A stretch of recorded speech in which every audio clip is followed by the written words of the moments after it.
ତୁ ଫେରିଆ ରେ ଧନ ମୋ ପାଖକୁ। ହ୍ୟୁମାନ ସାଗର ଓଡ଼ିଶାର ଗୋଟେ ସୁନା ପୁଅ କହିଲେ ବି ଅତ୍ୟୁକ୍ତି ହେବ ନାହିଁ। ଗୋଟେ ସୁନା ମୁଣ୍ଡା, ଓଡ଼ିଶାର ଗୋଟେ ସୁନା ମୁଣ୍ଡା ସେ ଥିଲେ, ମାନେ କଣ୍ଠଶିଳ୍ପୀ ଭାବରେ ମ୍ୟୁଜିକ୍ ଲାଇନ୍ରେ ସେ ଗୋଟେ ସୁନା ମୁଣ୍ଡା ଥିଲେ। ତ ମୋର ମନେ ପଡ଼ୁଛି ଯେତେବେଳେ ପ୍ରଥମ ଗୀତ ମୋର ଯେଉଁ ତୁ ଫେରିଆ ଧନ ମୋ ପାଖକୁ ଥିଲା, ସେତେବେଳେ ଡବିଂ ପୂର୍ବରୁ ଆମର ଆଲୋଚନା ହେଉଥିଲା। ମ୍ୟୁଜିକ୍ ଡାଇରେକ୍ଟର ବିନାୟକ ପଣ୍ଡା ଥିଲେ, ହ୍ୟୁମାନ ଭାଇ ଥିଲେ, ମୁଁ ଥିଲି। ଆମେ ଲେଖା ଯେଉଁ ଡିସ୍କସ୍ ଚାଲିଥିଲା, ସେ ଲେଖାକୁ ଦେଖି କହିଲେ ରୁଦ୍ର ଭାଇ ଭଲ ହେବ, ଗୀତ ଭଲ ଅଛି, ସମସ୍ତଙ୍କୁ ଭଲ ଲାଗିବ। ସେ ଜାଣି ବି ପାରିଥିଲେ, ସେ ଏମିତି ଜଣେ ଗୋଟେ କଳାକାର, ଜଣେ ସେ ଆଗୁଆ ଜାଣି ବି ପାରୁଥିଲେ କେଉଁ ଗୀତ ଯିବ କେଉଁ ଗୀତ ଯିବନି, ସେ ଜାଣି ବି ପାରୁଥିଲେ। ଆଉ କ'ଣ କହିବି, ସେ ତ ଆଜି ଆମ ପାଖରେ ନାହାନ୍ତି।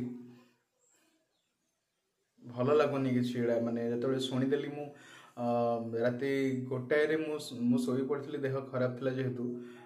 ରାତି 1ଟାରେ ମୁଁ ନିଦ ଭାଙ୍ଗିଲା, ମୁଁ ଦେଖିଲି ମୋବାଇଲଟା, ଦେଖିଲା ବେଳକୁ କେମିତି ନ୍ୟୁଜ୍, ମୁଁ ସକ୍ ପୁରା ହେଇଗଲି। ମୋତେ ଭଲ ଲାଗିଲାନି କିଛି, ମୁଁ ବହୁତ କାନ୍ଦିଲି ସତରେ। ମାନେ ହ୍ୟୁମାନ ଭାଇ ମାନେ ଗୋଟେ ଭଲ ସିଙ୍ଗର ନଥିଲେ, ସେ ମାନେ ବହୁତ ଭଲ ମଣିଷ ଥିଲେ। ଯେତେବେଳେ ଯିବ ସବୁବେଳେ ହସାନ୍ତି, ସମସ୍ତଙ୍କୁ ହସାନ୍ତି, ସମସ୍ତଙ୍କୁ ସେ ଷ୍ଟୁଡ଼ିଓ ଭିତରେ ହସାନ୍ତି। ଆଉ ବହୁତ ଖୁସି, ମାନେ ତାଙ୍କ ସହିତ କାମ କରିକି ବହୁତ ଖୁସି। ସେ ଗୋଟେ ଭଲ ମଣିଷ ଥିଲେ। ଆଉ ସେ ବ୍ୟକ୍ତିଗତ ଭାବରେ ତ କ'ଣ ସେ ମୁଁ ତ ଜାଣିନି, କିନ୍ତୁ ସେ ବହୁତ ଭଲ ଆମ ପାଇଁ, ସମସ୍ତଙ୍କ ପାଇଁ, ସବୁ ମ୍ୟୁଜିସିଆନଙ୍କ ପାଇଁ ସବୁ ବହୁତ ବଢ଼ିଆ ମଣିଷ ଗୋଟେ ଥିଲେ। ଆଉ ସେ ମୋର ପ୍ରଥମ ଗୀତ, ମୁଁ କ୍ୟାରିୟର ଆରମ୍ଭ କରିଛି କେବଳ ତାଙ୍କରି ଭଏସ୍ରୁ। ମୋର ପ୍ରଥମ ଗୀତ ହେଇଥିଲା ଯେଉଁଟାକି ତୁ ଫେରିଆ ଧନ ମୋ ପାଖକୁ। ବହୁତ ସୁପର ହିଟ୍ ହେଇଥିଲା ସେ ଗୀତ ସେତେବେଳେ 2019ରେ, ବହୁତ ସୁପର ହିଟ୍ ହେଇଥିଲା। ଆଉ ହ୍ୟୁମାନ ଭାଇଙ୍କ ବିଷୟରେ ମୁଁ କ'ଣ କହିବି, କିଛି ମୁଁ କହିପାରିବିନି, ମୋତେ ଭଲ ବି ଲାଗୁନି କିଛି। ଆଉ ହ୍ୟୁମାନ ଭାଇ ଆଜି ନାହାନ୍ତି। ବହୁତ ଭଲ ପାଆନ୍ତି ସେ, ମାନେ ଗୀତ ମାଧ୍ୟମରେ ମୁଁ ସେତେବେଳେ ନୂଆ ଥିଲି, ମୁଁ ଜାଣିନଥିଲି। ମୋତେ ଯେତେବେଳେ ସେକେଣ୍ଡ ଗୀତ ମୋର ସେ ଗାଇଥିଲେ, ଗୋଟେ ତୋ ପାଇଁ ଦିଲ୍ ମୋର ହେଉଛି କିଛି କିଛି, ମୋତେ ସେ ବିନାୟକ ପଣ୍ଡାଙ୍କ ସହିତ ମ୍ୟୁଜିକ୍ ଡାଇରେକ୍ଟର ମୋତେ ତାଙ୍କୁ ପଚାରିଥିଲେ କି ଗୀତ କିଏ ଲେଖିଛି? କହିଲେ ରୁଦ୍ର, ଯେ ତୁ ଫେରିଆ ଧନ ଲେଖିଥିଲେ।